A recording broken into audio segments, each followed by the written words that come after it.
Hello, everyone. I'm Dr. Marty Ross, and this is another Conversations with Marty Ross MD tonight.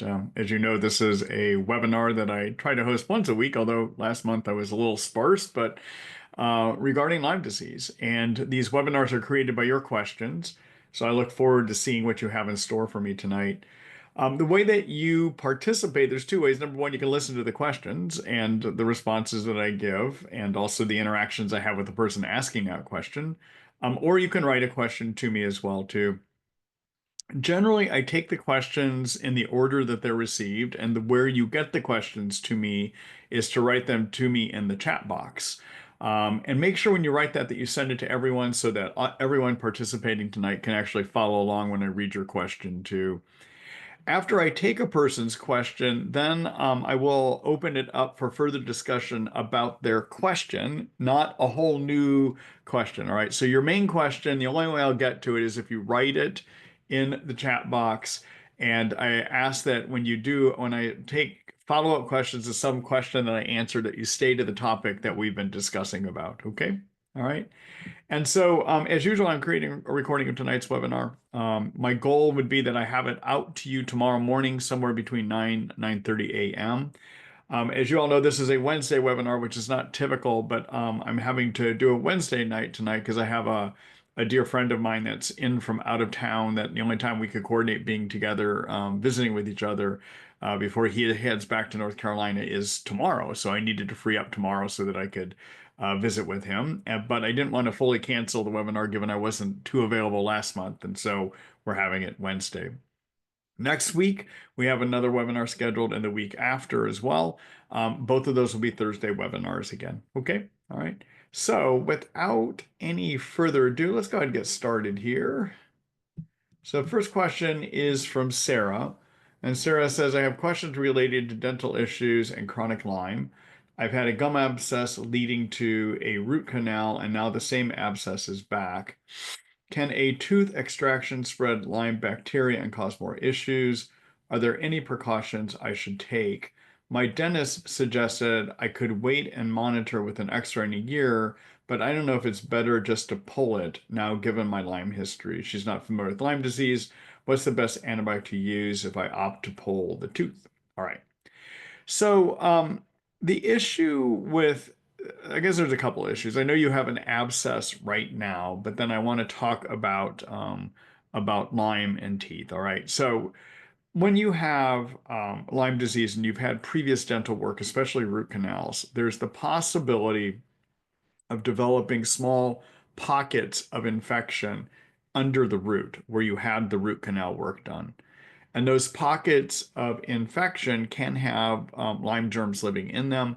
And they can be a reason that some people with chronic Lyme disease don't recover because the infection in there is walled off. Okay. Now, those pockets of infection are a little bit different than the abscess you're having right now. An abscess, in all likelihood, is not from Borrelia.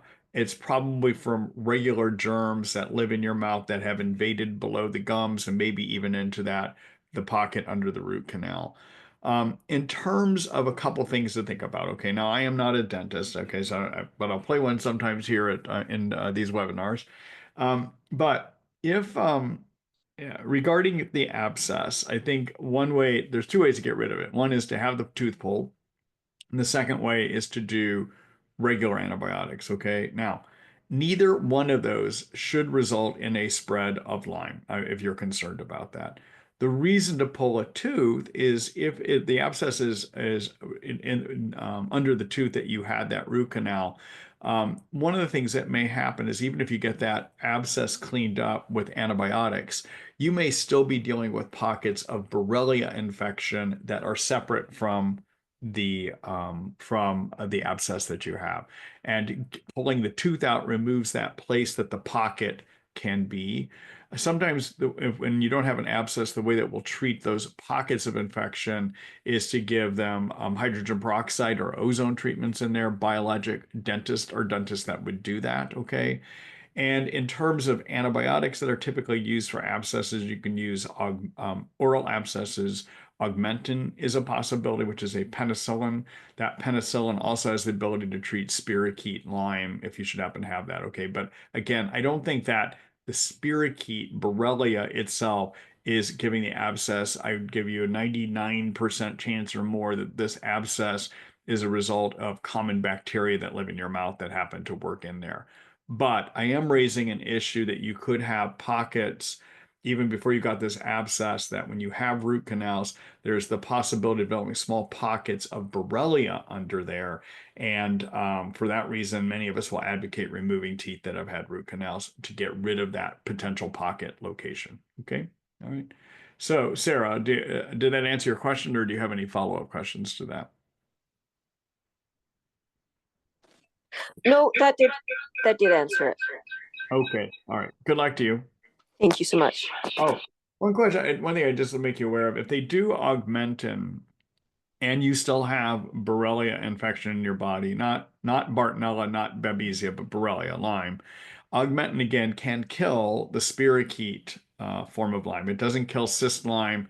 It doesn't kill Lyme that lives inside of cells, but it can kill these little corkscrew-looking things.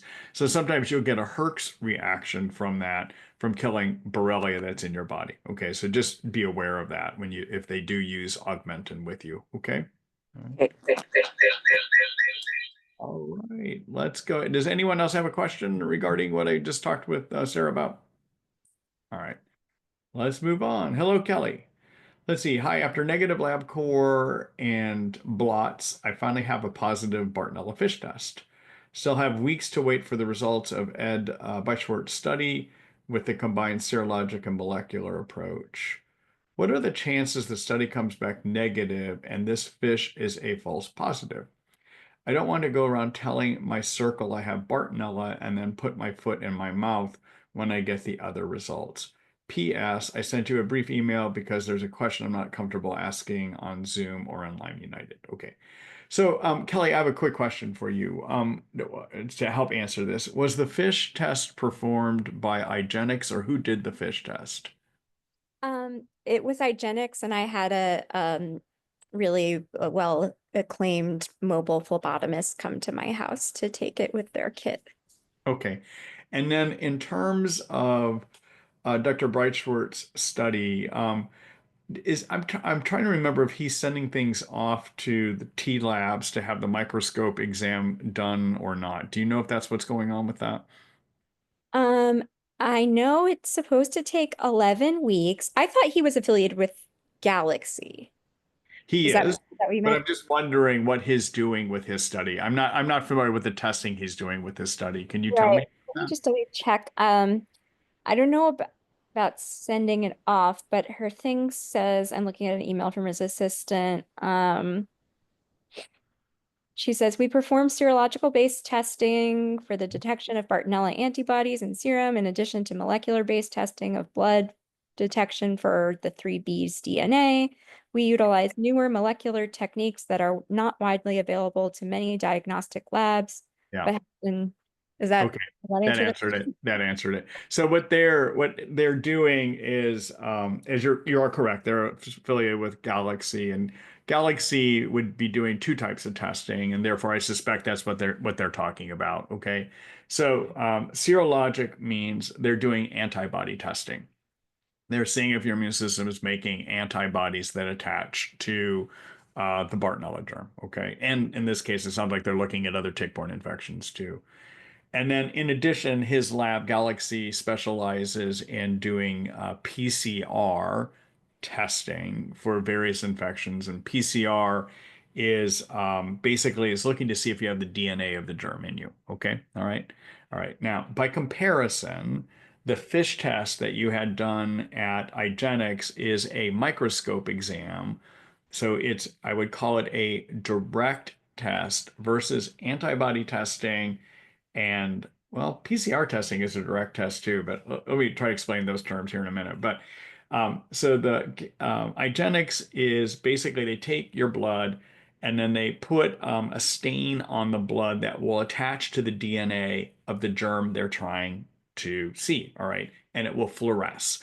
And so this process, so that's what FISH stands for, is fluorescent in situ hybridization, which means they've taken a fluorescing agent and they've stuck it on the germ. Okay. And because they've done that, they now have a better chance of seeing it under the microscope. All right. So whenever you actually are doing a testing technique, which is directly measuring the germ, that could be a culture, that could be this microscope exam where they see it under the microscope. And it can also be Dr. Breitschwart's Galaxy PCR test, which is directly measuring content of the germ. Okay, those are all called direct tests. Okay. By comparison, antibodies are indirect testing. And what we're doing with antibodies, we're just seeing, has your immune system reacted against a germ? That reaction doesn't prove to us that that germ is still in you. It just says your immune system reacted. And then we like to look at what your symptoms tell us to say, well, maybe the germ still is in you. Because keep in mind, when the immune system reacts against a germ, it could get rid of it. Immune systems can do things sometimes, even with tick-borne infections, they can get rid of it. Okay. All right. It's possible. Okay. All right. Now, in terms of IGeneX, there is always the chance with any test that you do of having false positive. There always is, okay? But to be honest with you, at that lab, the chances I think are less than 1%. And when you really do see something under the microscope that had a fluorescent agent attached to a specific DNA component of the germ, that's pretty much 100%, okay? Now, by comparison, and now any direct method like PCR or looking under the microscope, when it comes back positive, it really means you got it, okay? However, those techniques, direct methods, are not that precise at finding an infection Mhm. because you literally have to draw the blood and the germ has got to be swimming by the needle at the time you draw the blood. All right.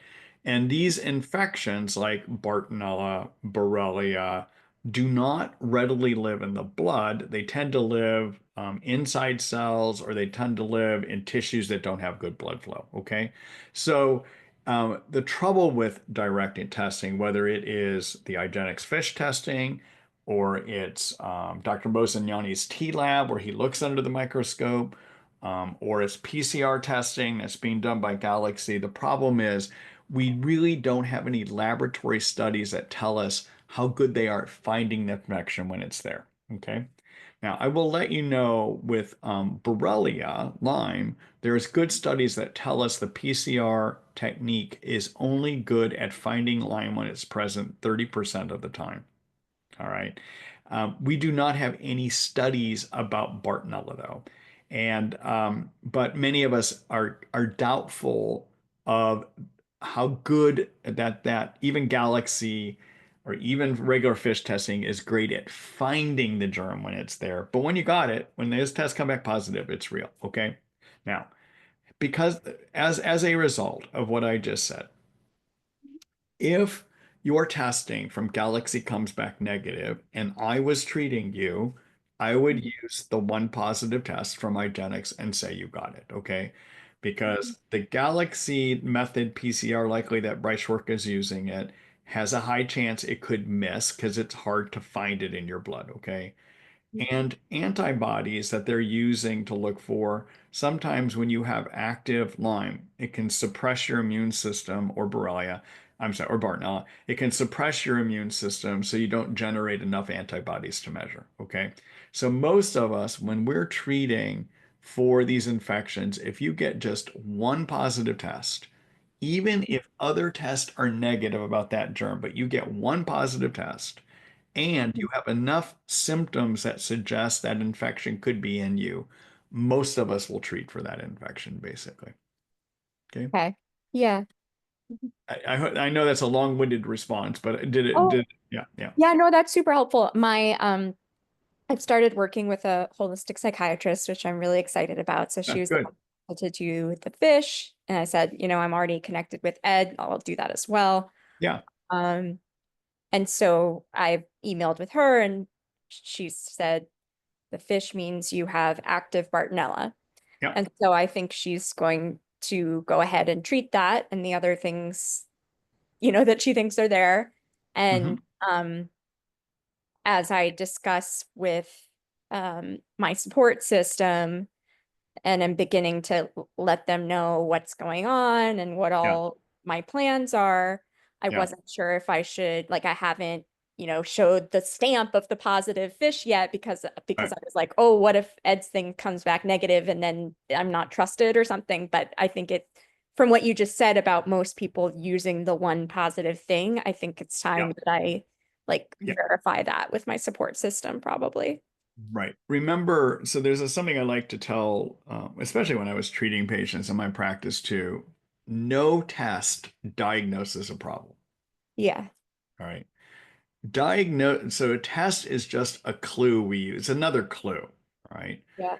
But we put all these clues together. So in addition to testing, the clues are with Bartonella, do you have a lot of mental health problems? Do you have a lot of anxiety? Do you have neuropathies? Do you have problems thinking, right? Those are some of the big things we look at with Bartonella, right?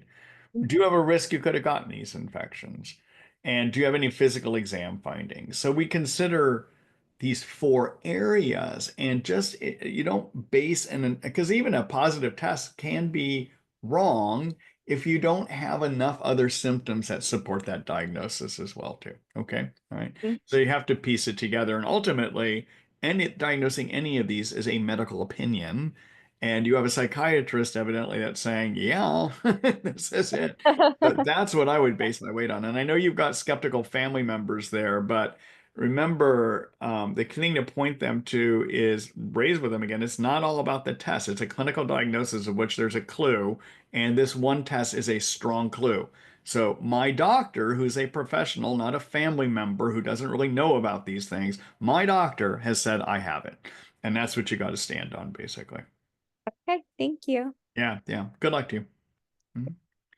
Does anyone have a follow-up question to what I was just talking with Kelly about? All right, let's move on here. Hello, Megan. Let's see here. Hello, Marty.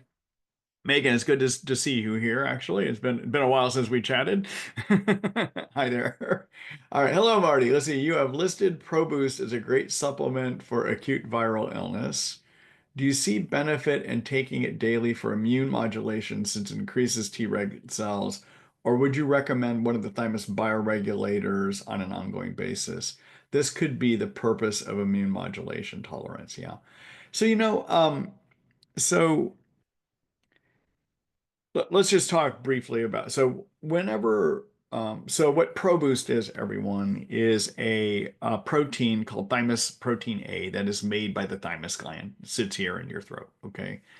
And that protein is really good at turning on what is known as cellular immunity, which are cells that basically attack infections in you. And they tend to be T cells for the most part. They can be macrophages as well too, but they tend to be what's called cellular immunity. Okay. Now, in the world of immunity, we've talked here before, but there are a group of cells. The way we categorize some of our cells is we call some of them Th1 cells, we call some of them Th2 cells, Th17 cells, and then there's the mother father of all these cells called a T regulatory cell. All right. And what can happen when you have an infection, an active infection, like a virus infection, that you want to rev things up quickly, you want to turn on Th1. But when you get into chronic infections, sometimes what happens is becomes an imbalance in Th1, which is your T cells, macrophages, cells that fight active infections. Th2 is made up of your antibody producing cells and your allergy cells like mast cells, okay? And Th17 is made up of cells that will sit just under your skin and your mucous membranes. They're your frontline defense against invaders that the immune system has never seen. So these are unknown germs to the immune system. Those immune cells are all called Th17. All right. Now, when you get autoimmune illness, we tend to think there becomes a revved up Th1 and a hyper revved up Th17. All right. And this starts creating excess cytokines and causes your body to attack itself, etc. That's autoimmune illness. When you have an acute virus infection, no, you do want to turn the immune system on to fighting the virus, and that would stimulate Th1. So in an acute situation, when I'm not trying to modulate levels of Th1, Th17, Th2 to create an ideal setting, but rather I just want to jump on short-term turn on Th1 to fight a virus, I like using the Pro Boost first, okay? On the other hand, if I've got a person with chronic tick-borne infections or even chronic mold toxicity that is just always inflamed, we're having a hard time getting their immune system, the germs under control. And that can even be just because the Th1 is overly turned on in a disorganized way, in a sense, okay? What I like to do in those kind of situations is I'd like to regulate the Tregs. So Tregs are the parent in the room. Their job is to create correct levels, balanced levels of all these Th1 versus Th2 versus Th17 cells, okay? And so what we want to do that is we want to get Tregs working better and we want to have more Tregs. And what does that is either doing low dose naltrexone is a way to bump up your Tregs, get them working better. Or the other option is to do thymus bioregulators.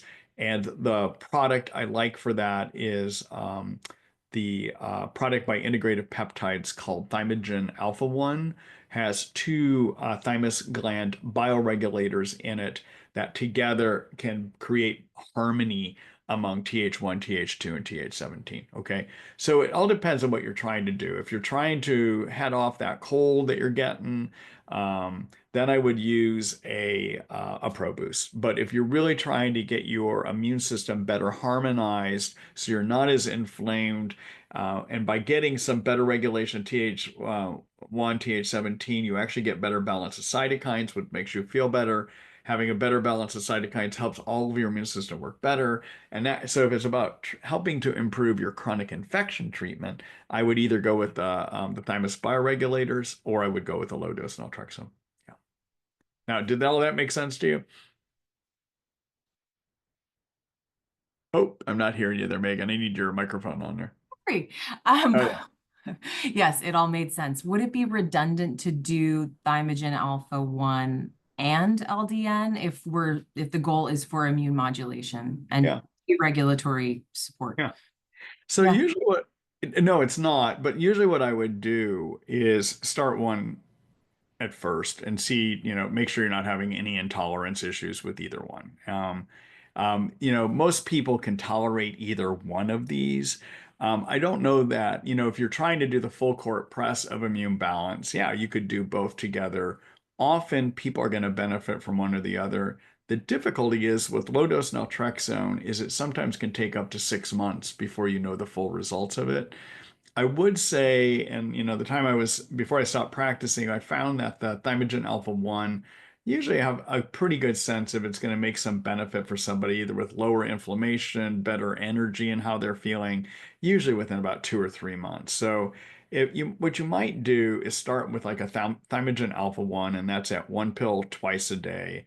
Give it a try for 2 or 3 months. If don't seem like overall your health is making enough headway, then start layering in the low dose naltrexone on top of that. Okay. I just did want to comment that the Pro Boost was pretty awesome for me. I had some lingering stuff post-COVID. And I just took that for prevention while traveling and it resolved it. So I was very impressed and it almost compelled me to want to take it regularly. Yeah. That's what I was asking. Yeah, I don't see any harm in taking it regularly. It's just that it is more targeted at turning up Th1 rather than creating harmony in all those systems, basically. Gotcha. Yeah. Okay. Perfect. Okay. Thank you, Marty. Good to see you. All right. Yeah, good seeing you too, Megan.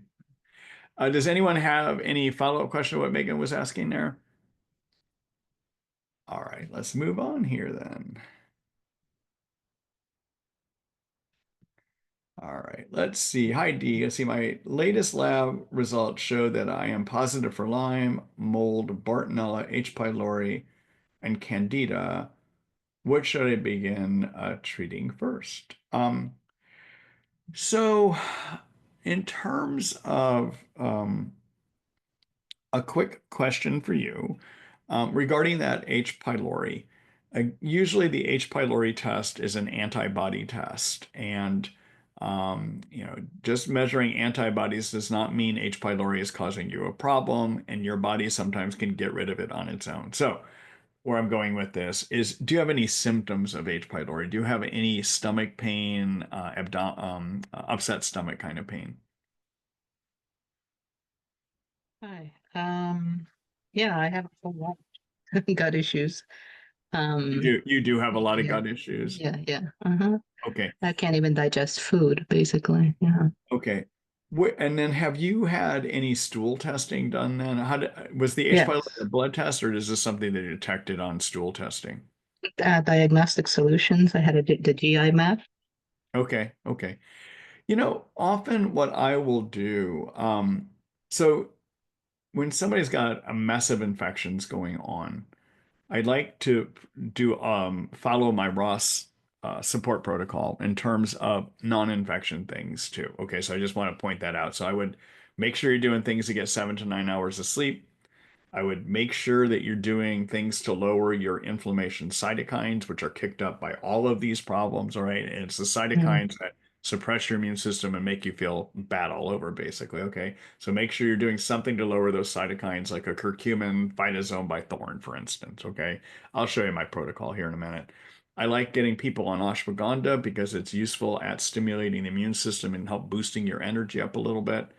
Make sure clinically you don't have low thyroid or low adrenals, and if you do, then you need to talk to your doctor about how to manage those as well too. Um, Yeah. Hashimoto's. Yeah.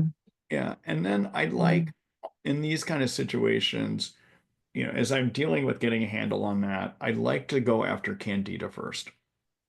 And the reason is often a lot of these gut issues are related to Candida, even the abdominal pain, all right? Um, and then Candida also kicks up a lot of excess cytokines. I would do Candida first before you start putting antibiotics into you, either herbal or prescription, to go after Lyme, Bartonella, and even H. pylori. Because if you have Candida and you start dumping in antibiotics, herbal or prescription, to go after Lyme, Bartonella, H. pylori, you're going to make your yeast all the worse, basically. Okay. So I usually like to get a little bit of a handle over a course of a month or two on intestinal yeast overgrowth first.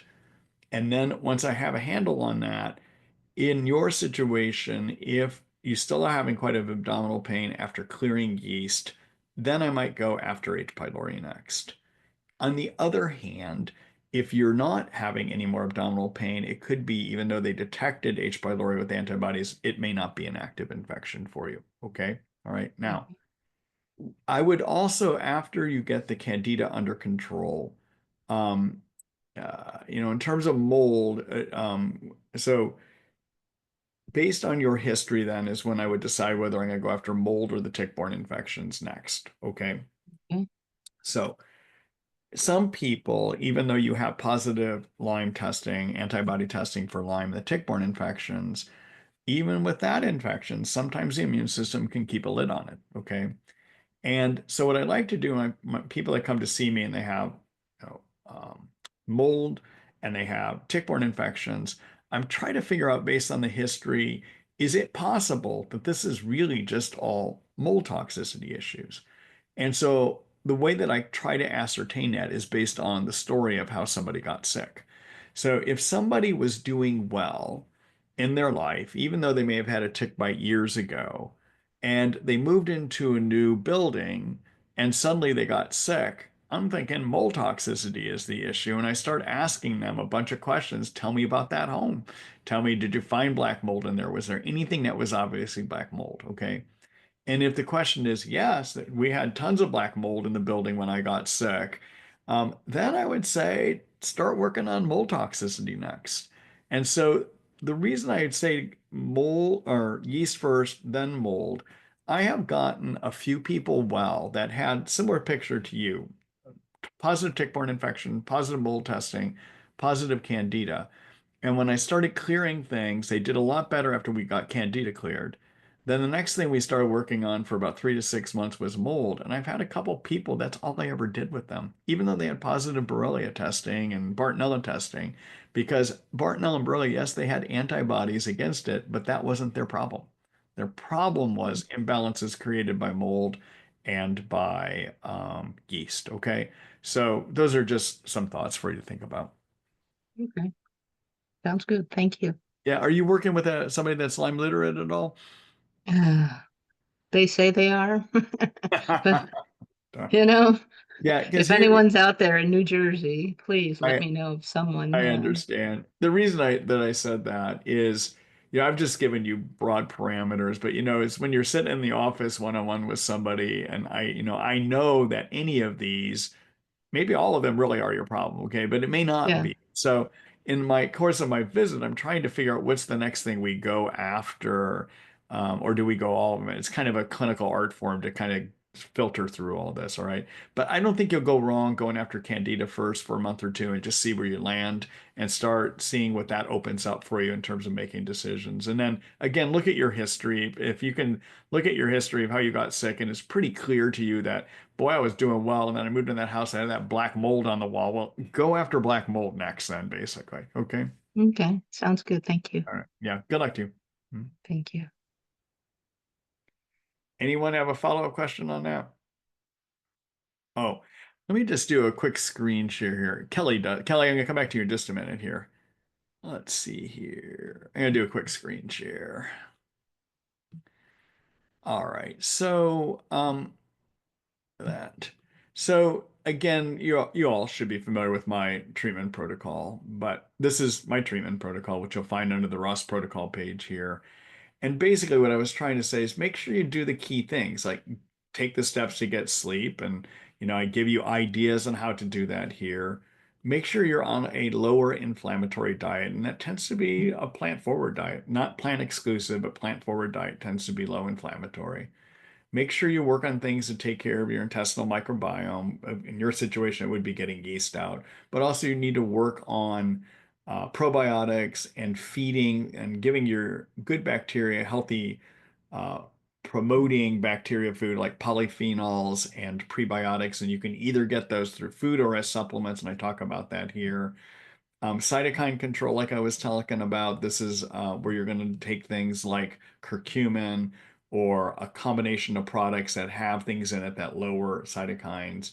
Being on a good adaptogen like ashwagandha, I talked about that. Figuring out if you have imbalances in hormones. Being on a good multivitamin is helpful, okay? And the reason I put all those steps all the way at the beginning, and I don't even get into the infections, I finally talk about yeast at step 11 because these are really the important things to do throughout your treatment. Yes, you've got to deal with the infections, but you got to have a good base to start on. Okay. All right. At least that's what I have found in working with this illness. Okay. All right. All right. So Kelly, I see your hand up there.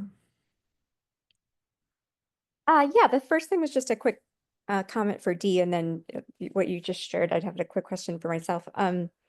Since Dee, you seemed open to other providers, I put Dr. Jennifer Letitia's website in the chat.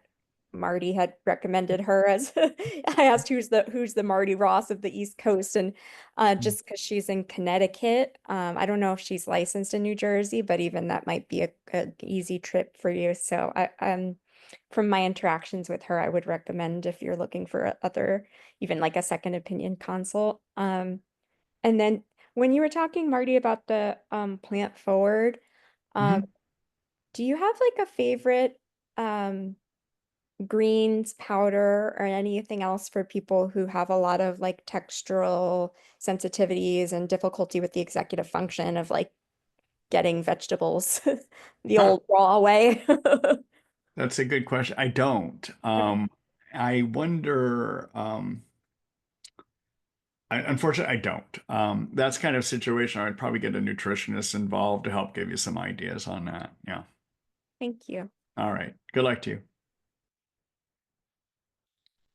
All right. Let's see here.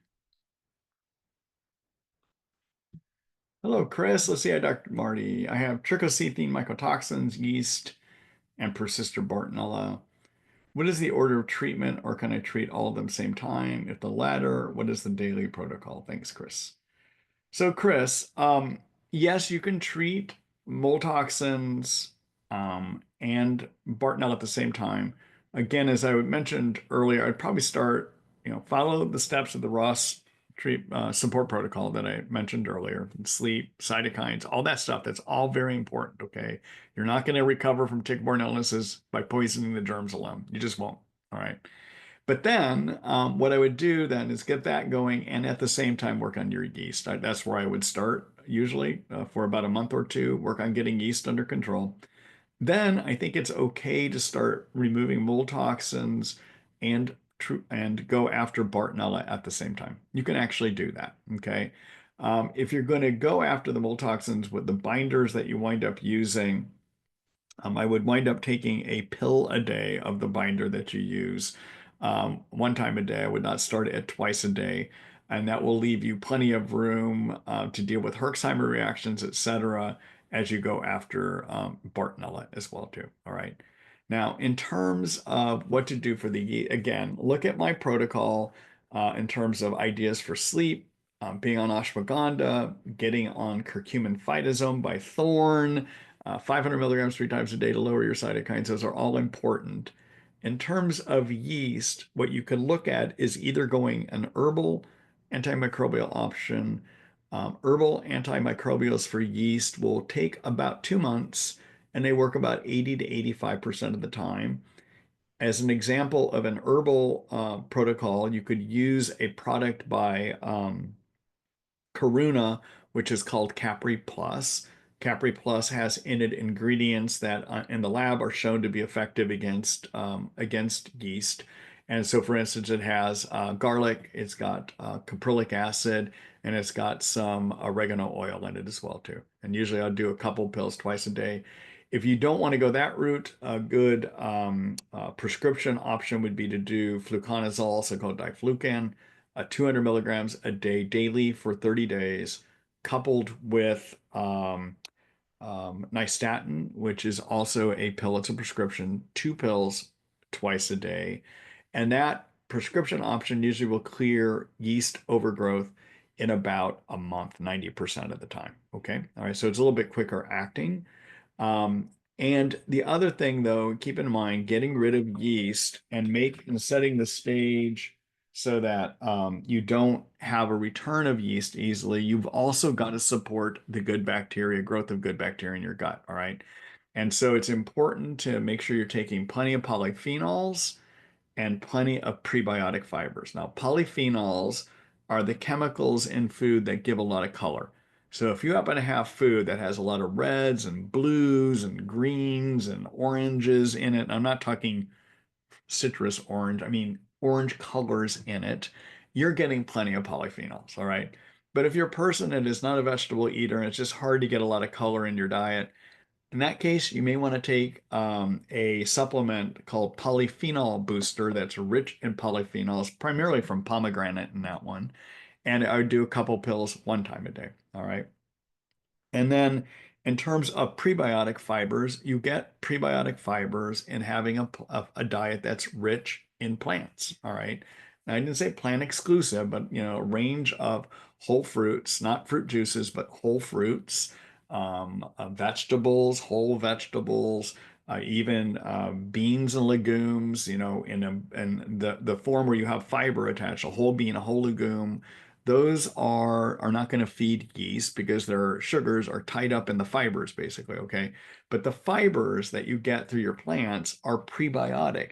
They are used by yeast. The yeast will ferment these prebiotic fibers, and it's what they need to grow well too, all right? So you either have a whole food diet, or you get polyphenols as a product called Polyphenol Booster, 2 pills 1 time a day, and you get a prebiotic. I like using a product by Microbiome Labs called Mega Pre, and I do 2 pills 1 time a day on that. Okay. All right. All right. So make sure you're taking care of that. Okay. Now, after you get your yeast cleared, if you're looking for a good regimen, an herbal antibiotic regimen to go after Bartonella, you want to use something that's going to go after growing Bartonella, persister or hibernating Bartonella, and Bartonella biofilms. And I think a good place these days that I like to start is to work with a herbal antibiotic called Cryptolepis.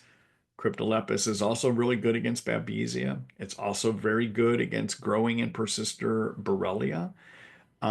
But I'm finding it to be one of their strongest herbal antibiotics for all of those these days. Okay. And when you're using it for Bartonella or Borrelia, I usually have people take 2.5 milliliters 3 times a day. I would couple that then with liposomal cinnamon, clove, oregano capsules. And the thing about that formula or using those 3 herbs together, they're good at breaking apart biofilm. They're also good at killing growing and persister Bartonella, at least in laboratory experiments, okay? And my clinical experience when I was working with both of those, I found that to be a fairly strong treatment as well, too. So it'd be the Cryptolepis, 2.5 milliliters, 3 times a day, along with this liposomal cinnamon clove, oregano, and I would do 1 capsule twice a day of that as well, okay? All right. Now, if you're a prescription person and you want to go after your Bartonella prescription. My favorite Bartonella prescription regimen these days is actually to use diflucan, which we use for yeast, but is really good against Bartonella. 200 milligrams 1 time a day. And I like to combine that with a compounded medication called methylene blue. I will show you the article where I talk about both the herbal and the methylene blue and fluconazole option, okay? Now, while you're using those, you can use a binder. And if your main agent is trichothecene by itself, you got 2 ways you can go with that. One way to go is just activated charcoal by itself should be strong enough to remove the trichothecene. I'll show you a chart here in a minute just to double check on that. I always have to check the chart. But activated charcoal, 1 pill once a day. You might even do 2 pills once a day. And that by itself may be enough to get rid of your trichothecene as well. Okay. All right.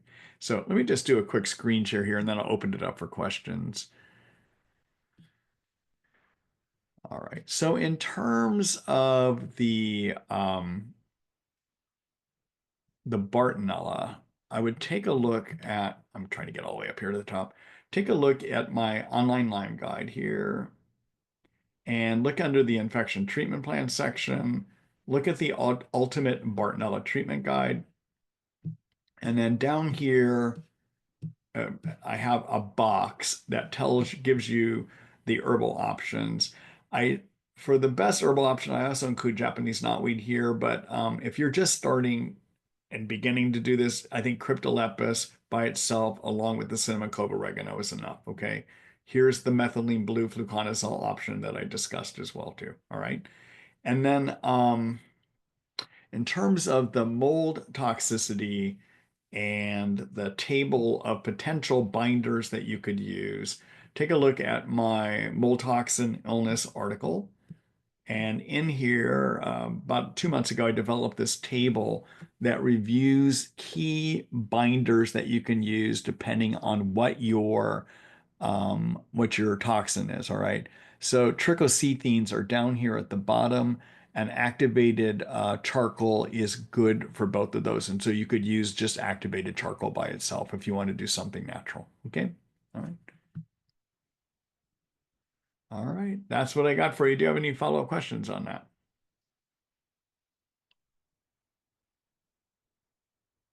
All right. Does anyone else have a follow-up question on that? Okay. Let's see here. All right. Hello, Cecile. Let's see. Hello, doctor. Thank you for your answer last week. Unfortunately, I was sleeping because it's 1 a.m. in France. I can understand that. My treatment for Borrelia and Bartonella is made up of many plants, tincture of Cryptolepis, the pills is a combination of andrographis, grapefruit seed extract, garlic extract, Chlorella, cranberry. I'm just going to read this. I'm not going to actually, I'm reading it. I'm not going to say all the words out loud here. So you're on an artemisinin, Tang. All right. So, Cecile, here's the problem. I think you're hoping that I was going to remember all the details of your question from last week, of which I don't, unfortunately. Can you tell me what your question was again from last week? Hello.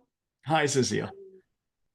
So my question was, sorry for my English, but You're okay. um, You're fine. I started a protocol 6 months ago, and I just felt a low improvements after 1 month's half, but since then nothing. So I was Okay. wondering if I should change my protocol or Okay. And you've been diagnosed with Borrelia and Bartonella then? yes. But Okay. I may have mold too because I was exposed to mold years ago. So Okay. All right. Knowing that, let me just relook at this again. So the cryptolepis that you're on, you're taking is that 1.5 milliliters 3 times a day, or how much are you taking? yes, 1.5 3 times a day. Okay. You got antigrowth, grapefruit seed extract, coral, blueberry seeds, turmeric.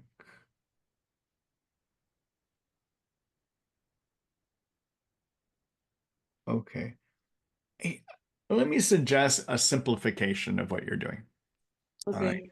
So I would probably stay, if I was treating you, I would suggest staying on that cryptolepis and increasing it up to 2.5 milliliters 3 times a day.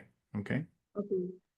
I don't think you need these other tinctures. So your pills, the second, the third, and the BART options that you have, I'm cleaning all that out. I'm going to simplify it for you. Okay. All right. All right. I would then, do you, so here in the States, we can get this cinnamon clove oregano capsules. I don't know that you have the brand that I carry. I know it's not sold abroad. Do you have any access to something like that at all or not? I'm not sure, but Okay. In which case, here's what I would do. I would add in Japanese knotweed, and okay. that's easy enough to find over there. You can get a tincture form of that. And so the cryptolepis and Japanese knotweed are both very effective against growing and persister Lyme, growing and persister Bartonella. Okay, they're very effective at going after both of those. The knotweed, I would usually dose it at 30 drops twice a day and get a tincture that is a 1 to 5 tincture, meaning the extraction is done in alcohol using 1 part plants, 5 parts alcohol. All right. Okay. All right. Yeah. And yeah, additionally, I would consider getting on an enzyme called lumber kinase. Yes, I know it. Okay. Okay. And the reason to do the lumber kinase is for 2 reasons. Bartonella especially is known to have quite a bit of biofilm. Mhm. Borrelia does too. Lumber kinase breaks down the fibrin protein that holds these biofilm slime layers together. Okay. All right. But in Okay. addition, Bartonella has an ability to wrap itself up in fibrin, the blood clotting fibrin in your blood. And when it wraps itself up in the fibrin, it creates these germ nests of fibrin in the germ. And they stick themselves on your blood vessel wall where they kind of hide away from the immune system and even the ability for antibiotics to get in there. Okay. So if Okay. you add lumber kinase in, you're helping to break down some of those fibrin Bartonella nest, and you're also helping to break apart the biofilm that is covering Borrelia and Bartonella too. All right. And so I usually would start a person at 1 pill a day. And as tolerated, if you're not having a lot of herxes from that, I'll go up to 1 pill twice a day. Keep in Okay. mind with your lumber kinase that lumber kinase is an enzyme that if you have food in your stomach or other supplements in your stomach at the same time will digest them and not get Okay. absorbed to break apart your fibrin nest in your biofilm. All right. So I like to have people take their lumber kinase and avoid any medicine supplements an hour before through an hour after they take the lumber kinase. Okay. All right. Okay. Okay. And then The one thing I do like that you were on here is the turmeric powder, but again, I'm telling you, you don't necessarily need that whole tincture. Make sure that you are on either turmeric or curcumin. I prefer a liposomal curcumin because it's better absorbed actually. And you want to do that to lower cytokines. I would consider, I know that you are on cordyceps. Cordyceps is boosting your which was in this whole other mix you're doing for Bart. If you have a pure cordyceps tincture, you could do that by itself or Okay. get on ashwagandha, either one of those to boost your adrenals and help your thyroid work better. They also help balance the immune system too. Okay. And then Okay. don't forget to do probiotics to protect your gut while you're on this. All right. And then finally, in terms of mold, I would get balanced on this. I would get balanced in terms of Herxheimer reactions from getting on the Japanese knotweed and the lumber kinase and bumping up your crypto first, okay? Once you have a handle on how that is doing, then I would go ahead and add in mold binders. Do you have any idea what your mold toxins actually are? No, I have no idea. Okay. No. How do you know? Oh, you mean you have mold in your environment, but do you know you have mold in you or mold toxins in you? No, I don't know. It's many years ago I lived in an apartment Mhm. during 6 months where there was mold, but Okay. now I am on Ilse place. Okay. So just keep in mind that 75% of all people can live in a mold toxin cloud and never have any problems. Okay. All right. Because 75% of us, our immune systems are designed to attack mold toxins and break them down. But Okay. 25% of people have a genetic abnormality that makes it hard for them. Their immune system doesn't attach antibodies on mold toxins, and therefore they don't get broken down. And the only way to know if you are one of those people is to do a urine mycotoxin test where we measure those toxins. Now, my I I know there's a way to do it. There are some companies in Europe that will get the test kits here from the US, either from Real Time Labs or a company called Mosaic Diagnostics. And then you send the urine to the European company and then they send it on to Real Time. And I'm not sure, have you heard of how to do that before? No, no, I know I didn't heard about that. You may want to just do a little bit of Googling to see if you can find out, or also talk to some of your support groups over there and figure out how they do it. But there are ways of getting the main two labs that we use here in the States to test urine to see if you have mycotoxins in you. Because again, even though you were in mold, there's a 75% chance you don't have a mold toxin problem. Okay. All right. But to Okay. see if they're really in you, you would want to do it's called real time or Mosaic Diagnostics does urine mycotoxin testing. Okay. Okay. All right. Does that answer it? Okay, that's fine. All Thank right. you. Good luck to you. And I Thank hope you get some sleep tonight. It's late. All right. All right. All right. Does anyone have any follow-up questions about Cecile here? All right.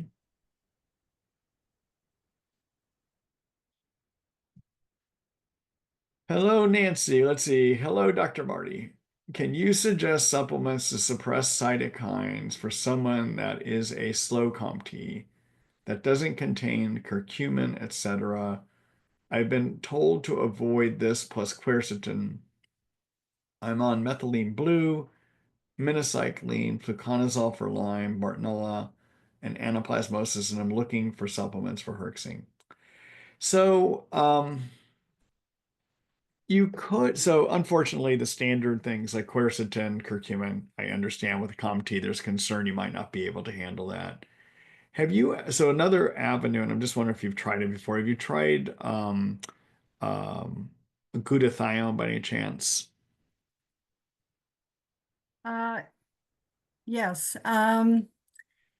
I don't tolerate sulfur supplements very well. Okay, that's And what I so was it's, wondering. Yeah. yeah. And even though you have a setup for not tolerating, I just wanted to ask you because having a genetic setup does not mean you manifest the problem. Okay, but so, Right, yeah, okay. So then, right. unfortunately, I don't have good ways for you to acutely manage cytokines. Okay. Okay, But the one thing you might consider doing is more of a long-term way of managing cytokines. So it's not going to be an acute way, but more long-term, all right? And okay, so low-dose naltrexone, as I was explaining earlier, does a good job of creating more harmony between Th1, Th2, Th17, get your right. Tregs working better. That is a way of getting your immune system to work better and not overproduce as many cytokines. Okay. So Okay, you can start, but again, it's going to take like, 3 to 6 months to see results from that. And it is, right. you have to take it all every day, not just when you're having more problems, but slowly that might get a better lid on the cytokines. Okay. And Okay, so that would be start at 1.5 milligrams daily for 2 weeks. Then you go up to 3 milligrams. And then after that, you go up to 4.5 milligrams. okay, You need to have a compounding pharmacist mix it up for you. Okay. And okay, I'll show you, I have an article on it. I'll show you where that article here is in a minute if you need to print it off and bring it to your doctors to see if they'll help you with it. Okay. okay. All right. Yeah, but that's probably where I would go with that. Yeah, it just seemed like everything I was always suggested, I would run into, oh, can't tolerate, you Yeah. know. I think the low dose naltrexone you'll be able to. That's why I'm kind of stepping away from the herbs here because of the comp T and moving over to how else can we do that. So I would do something to regulate the Tregs basically. Okay. Right, right. Okay, thank you. Good luck. Let me Thank you. I'll do a quick screen share here for you too. Okay. Let's see. So so I'll just go up here in my search bar. If you just put in LDN, Okay, you'll find there's my article. Okay. And I talk about all the ins and outs of using it. It's generally 99% of people tolerate this fine. Okay. But I okay, talk about the ins and outs of how to use it here in this article too. Okay. okay. All right. Thank you. Good luck Thank to you. you. Thank you.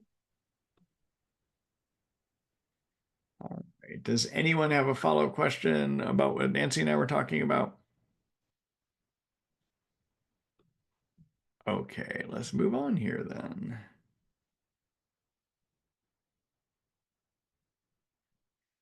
Hello, Miriam. Let's see. Hello, Dr. Ross. My daughter has purple Bartonella stretch marks on her hips back in November, and now she has them behind both knees. What does this mean when you see an increase in stretch marks? I'm about to treat her with Hutania, just been treating mold. Okay, so um, so stretch marks can be a sign of Bartonella infection. They also can be due to rapid weight changes, and often they can happen when teens are in growth spurts as well too. All right. So I don't know whether how old your daughter is, or if there's been any weight changes. Can you tell me anything about that? Yes. Hi, Dr. Ross. Hi. Uh, she's 14. There Yeah. hasn't been any weight changes really. So Okay. I can tell that it's not from weight. Okay. Okay. That would Yeah. be the main thing I would Yeah, want yeah, yeah.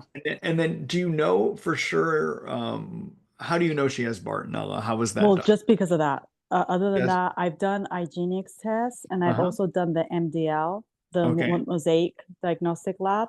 Uh-huh. The IGenics only showed 39, 41. No, it was 30 was positive. I mean, it didn't show up Bartonella at all, but Did we you? were in mold before. So Okay. after I remediated is when these things showed up, the Okay. stretch marks. Okay. So let me so the numbers that you just told me, the 39 and all that, that's a Borrelia immunoblot. Did you 39 was indirect. It said okay, indirect. but that would I think those are the numbers tell me that may be Borrelia, not Bartonella. Was there a Okay. Bartonella immunoblot done? I think there was, yeah, because we suspected Bartonella at the beginning because when she started all this, at the bottom of her feet were always hurting. So I was Yeah. suspected. Okay, know. so then here's the other thing I would just want to know. So, I mean, there's a chance these are Bartonella stretch marks, okay? But usually I don't like to diagnose Bartonella just based on stretch marks alone. I want to Okay. usually see, is there something else that clinically suggests Bartonella to me? All right, so yeah, pain on the soles of the feet She can. used to, right now, it's everywhere. Okay, she has pain all over then. Yeah. Okay. All right. And then the other thing that can suggest it is cognitive or thinking problems. Does she have any difficulty there? Sometimes she says she has a trouble concentrating. Yeah. Okay. And then often people that have Bartonella will have ongoing anxiety sometimes, A or little they may bit. have depression going on. There's a little bit of that too. Okay. And are those things that have developed as the stretch marks have come on as well too? Yes, because Okay. before it wasn't there. Yeah. Okay. Are you working with a Lyme literate person at all or not? I'm working, I mean, I've seen like 12 doctors, so we've been around. I did see a Lyme literate. I'm in California. Yeah. So I saw Dr. Nicola Ducharme. Yeah. Yeah. She's the one that did the hygienics for Yeah. us. She also did a provocation for 4 weeks, and everything that she suspected, she didn't react at all. So, that was that. She didn't have the stretch marks before, but we were in mold. So I'm Okay. thinking that once we remediated, maybe. Yeah. It Right may now, be. I'm with Dr. Peg DiTullio, which is Okay. SIRS, and she knows a little bit about tick-borne, but I don't think she's a Lyme literate. Okay. So to be clear, in this kind of format, I can't diagnose. I mean, I think you I know. know. I understand. Right, right. I understand. But you do have a number of things that suggest to me Bartonella, the stretch marks, Yeah. the thinking problems, some of the mental Yes. health stuff. So, Hmm. if you choose to treat, yeah, they could come on more as you got a lot of these health problems, like peeling the layers of an onion. After you clear one, everything else that's there kind of pops out a little bit more too. That's Yeah. not uncommon. Okay. In terms of treating Bartonella, I know that my protocol says you could do Hootenea. The Ross protocol says you could do like a Hootenea with Sida acuta. All right, Hmm. that is an option. These days, though, I think I'm finding better results doing a cryptolepis along with that liposomal cinnamon clove oregano. Okay. Okay. And, Yeah. and I mentioned that earlier. And again, the reason is very good against growing and persister forms of Bartonella. Plus, with the cinnamon clove oregano capsules, you get to help break down some of that biofilm that Hmm. covers, right?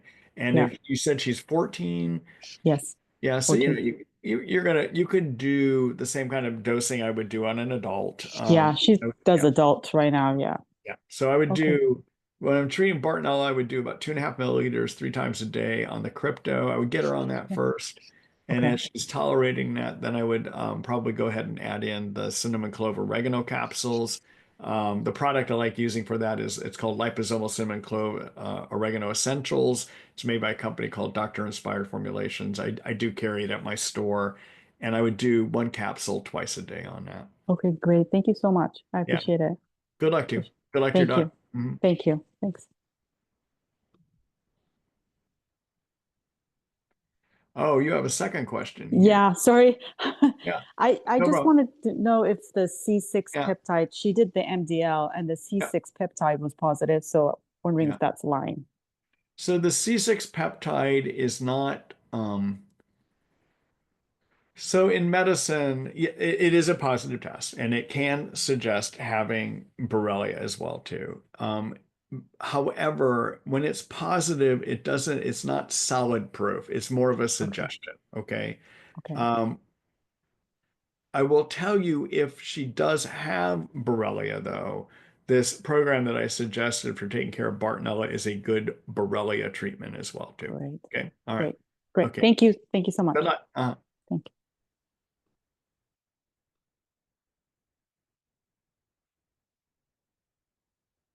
All right. Let's see here. Hello, Priscilla. Hello, Dr. Marty. I'm wondering if you had an opportunity to learn more about Powassan virus. Strange symptoms for 2 months now. Thanks for recommending herbs and supplements to support the immune system. So, Priscilla, the only thing I would say about Powassan virus again is I would handle it like a chronic virus infection, as we talked before. I would work with the uh, mushrooms to support turning on the immune system to fight virus. So I'd like using the reishi mushrooms, 400 milligrams 3 times a day. And as you and I talked before, you might consider doing olive leaf extract. In terms of us knowing for sure what is the best treatment to kill a Powassan virus, we don't know. So I don't have any new insights over what I told you before.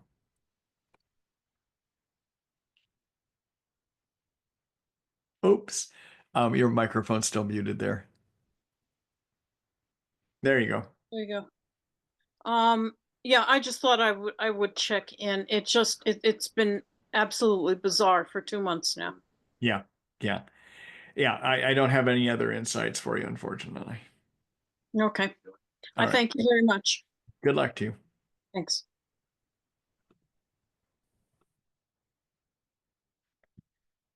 Let's see. Oh, Kelly, I see here. I've just got to your link to Dr. Letitia. So thanks for sharing that.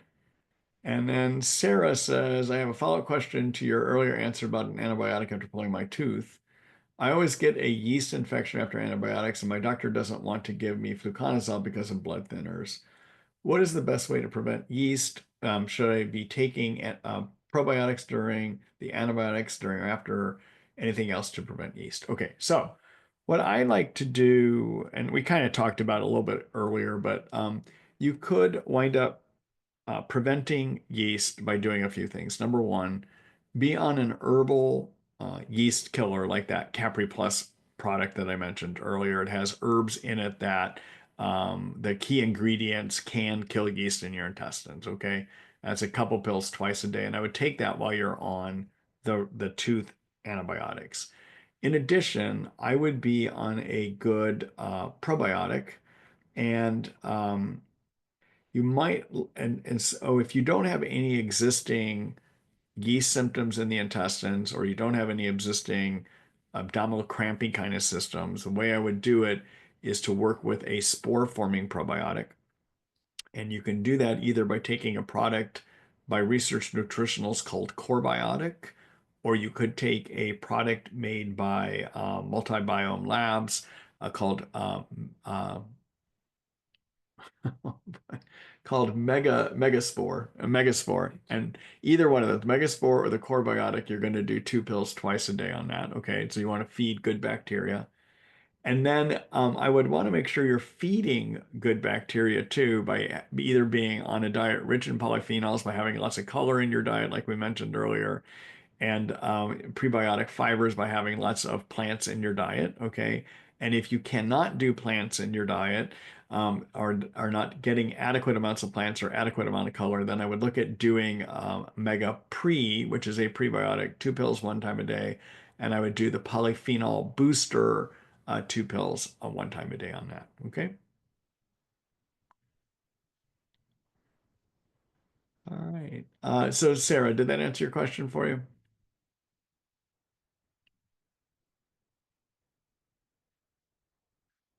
I'm going to move on here.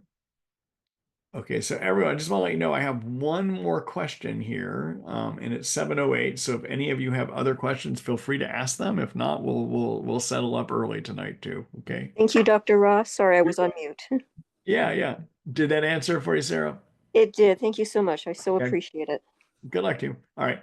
And then let's see, Sandra says, would citrus pectin be a good binder for ochratoxin A? If so, how much should I take? Okay. So it's interesting. I use citrus pectin in my practice. I like using it as a broad binder, meaning I find it effective against a broad number of toxins, mold toxins, okay?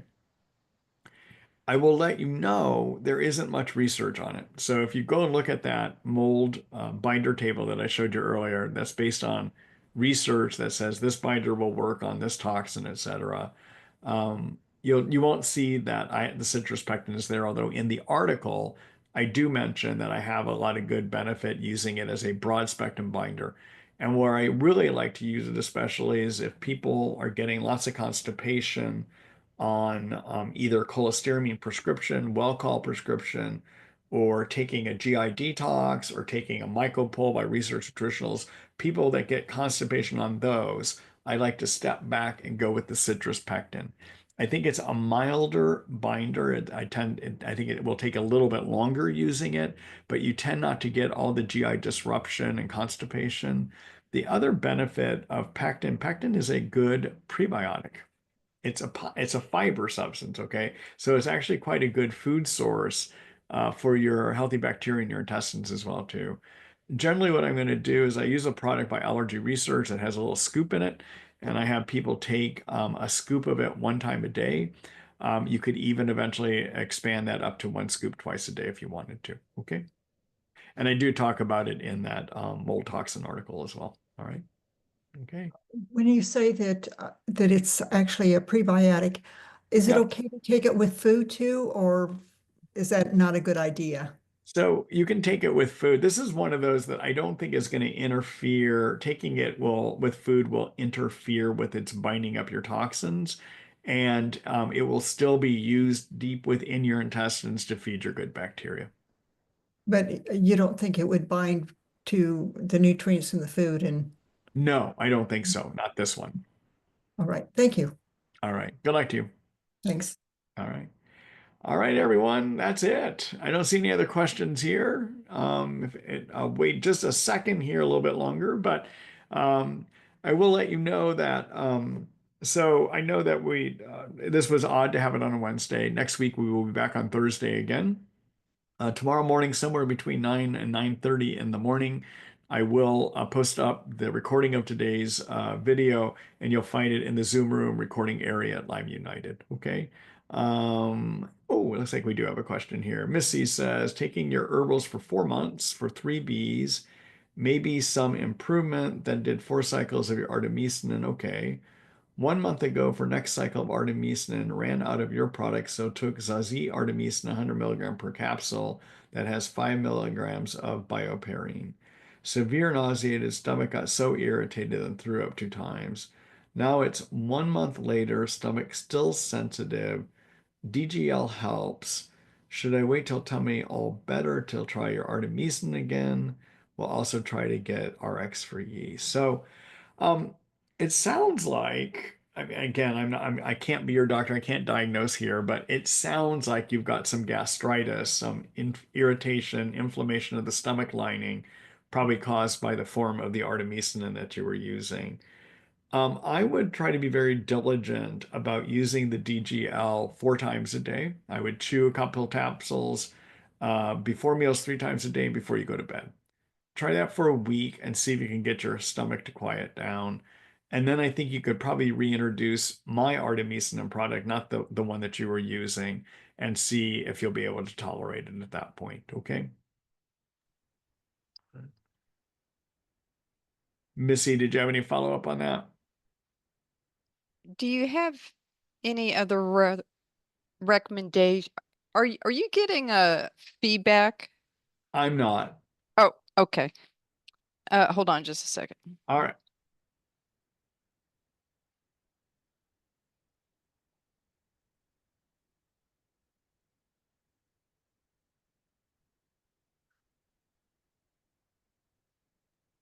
Missy, the screen is showing your name twice. I don't know if that's where you're getting your feedback from. Did you log in twice?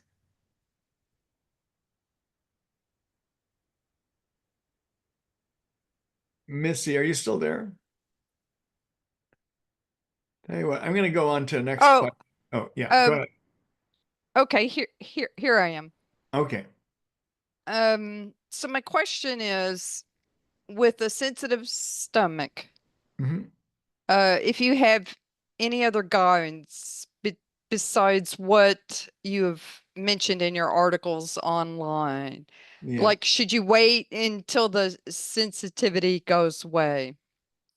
So, as I was suggesting, I would try to be aggressive about calming down the inflamed stomach first. And again, using the DGL, but I would do it 4 times a day.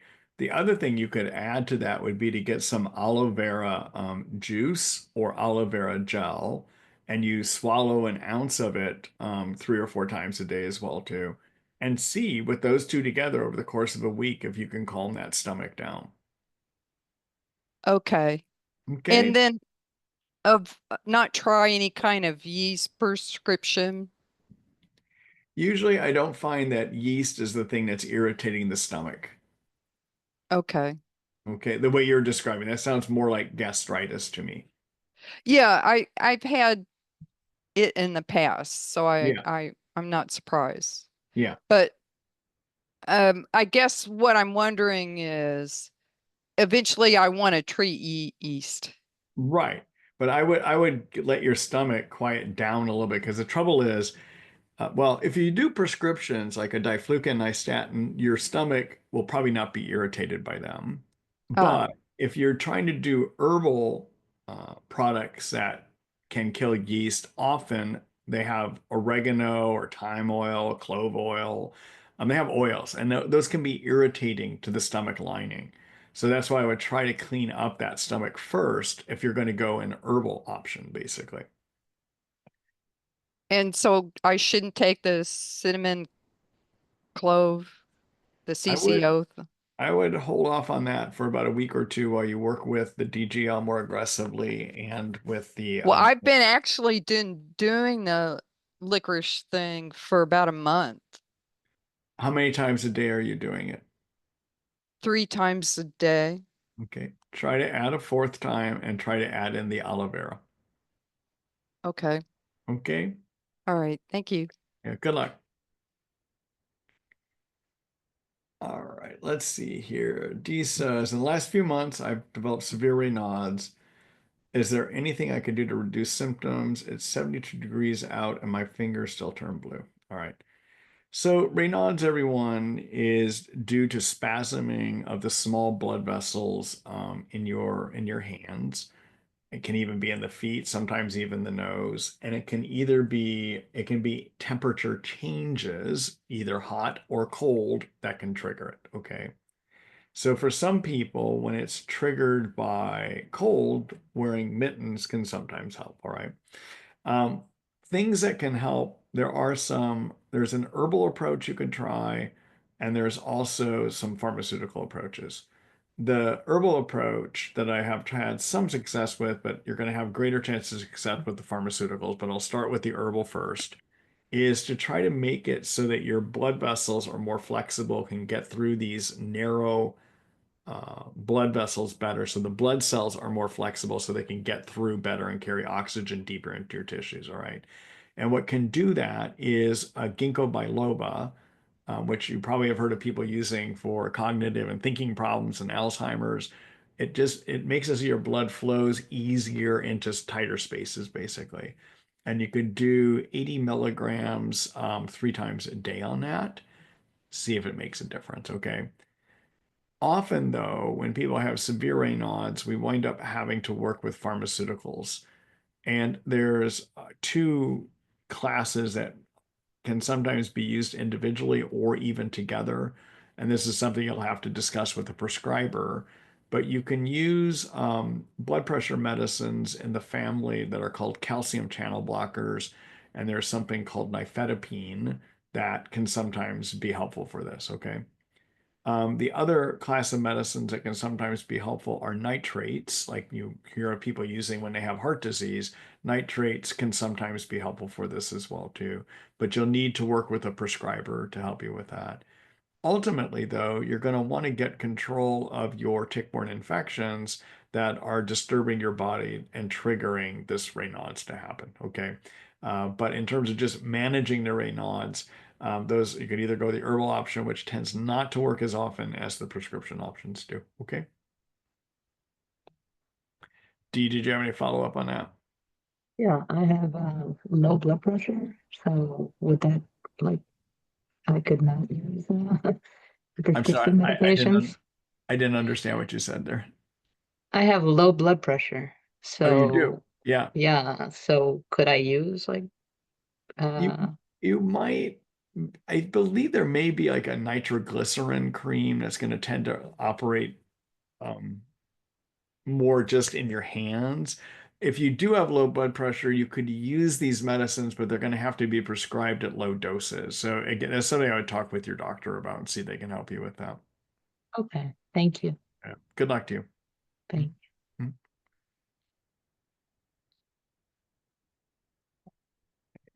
And Cindy says, I'm a moldy as well, having the 3 Bs on a pretty limited budget. Keep thinking of saving up to get relaxed far infrared sauna to help with, especially detox. What do you say about that? All right. So in terms of detoxing out mold toxins, I'll just start with that first. Your strongest way of detoxing mold toxins is actually to bind them up in the intestines, okay? All right, let's talk about mold toxicity first. So remember I said 75% of people, when you breathe in mold toxins, what happens is 75% of us is our immune systems will see those mold toxins in our blood and will tag those mold toxins with antibodies, and then other immune cells will come in and break down those mold toxins and they'll never bother us, okay? But in 25% of people, what happens is our immune systems do not tag those mold toxins. They don't get broken down.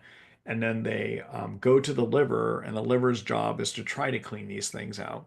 But the liver doesn't do it well. And eventually the liver doesn't break them down, and it excretes them into your bile system, your bile duct, your gallbladder, and eventually they work their way out into the intestines still as a mold toxin.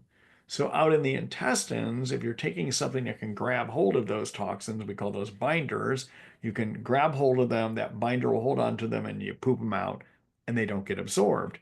If you don't bind them, they get out into the intestines and they get reabsorbed back into the bloodstream. And you just get this endless loop going around, okay? All right. Now, what sweating does in any way that you heat up, whether it's a hot bath, a hot shower, infrared sauna, a banya style spa, anything that heats you up is going to cause toxins that are in you to move into the bloodstream. And about 20% of those will be sweated out. The other 80% are still going to have to go to the intestines or to the liver. The liver won't process them well. They'll still get dumped out into the intestines and they'll get reabsorbed again. Okay. Oh. Yeah. Yeah. Now, there is an occasional person that I have treated that is extremely sensitive to any binders. Any binder I put them on would flare them up too much by triggering more cytokines to be made. And so is an occasional person in my practice, the only way that we could detox them was to do saunas. But I want you to keep in mind it's a slower process, okay? Because ultimately, because you're still dumping all this stuff out into the intestines, and it just recirculates again, basically. So when you heat up, most of the toxins that move as a result of toxins, only 20% or of heating up, only about 20% of them get I didn't know that. That's fascinating. Yeah. Thank you. And thanks for explaining that so well. You're welcome. I appreciate that. Thank you. I do too. Thanks. All right. All right. Does anyone else have a follow-up question there? All right. All right, everyone. That's it for me for tonight. It's been good to be here with you again. And we will be back here with you again next week. Okay. All right. Take care, everyone. All right. Thank you. You're welcome. You're the best. Thank you. Thank you. Thank you. Thank you.